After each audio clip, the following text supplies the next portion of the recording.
বলে দিচ্ছি, টিকটক আমার একটা শখের জিনিস ছিল, সেটা অনেক আগে ছিল, বাট এই ব্যবসায় আসার পর থেকে আমার কোনো টিকটক আমি করি নাই। সবাই আমার টিকটক আইডিতে ঢুকলেই দেখতে পারবে।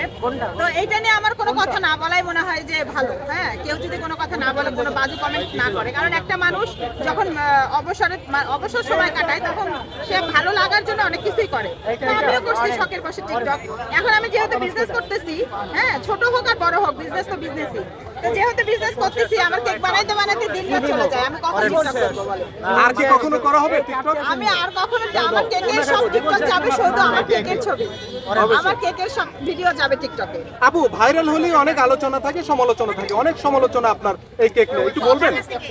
এটাই স্বাভাবিক, পজিটিভ নেগেটিভ থাকবে। কারো কাছে ভালো লাগবে, কারো কাছে ভালো লাগবে না, এটা স্বাভাবিক। আচ্ছা সিমি আপু, অনেকে অভিযোগ করে সিমি আপু অনেকে অভিযোগ করে যে একদিনে গিয়ে এতগুলো কেক বানানো সম্ভব, তারা হয়তো কিনে নিয়ে এসে বিক্রি করে, এমনটা বলে। ওই যে ওনাকে দিবা। সিমি আপু অনেকে অভিযোগ করে একদিনে এতগুলো কেক বানানো সম্ভব না, কিনে এনে বিক্রি করে।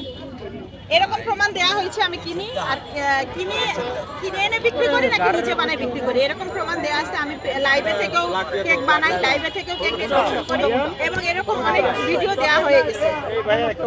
মানে সোশ্যাল মিডিয়াতে এরকম অনেক ভিডিও দেওয়া হয়ে গেছে। এখনো যারা এই সমস্ত অভিযোগ করে তাদেরকে কি বলবেন?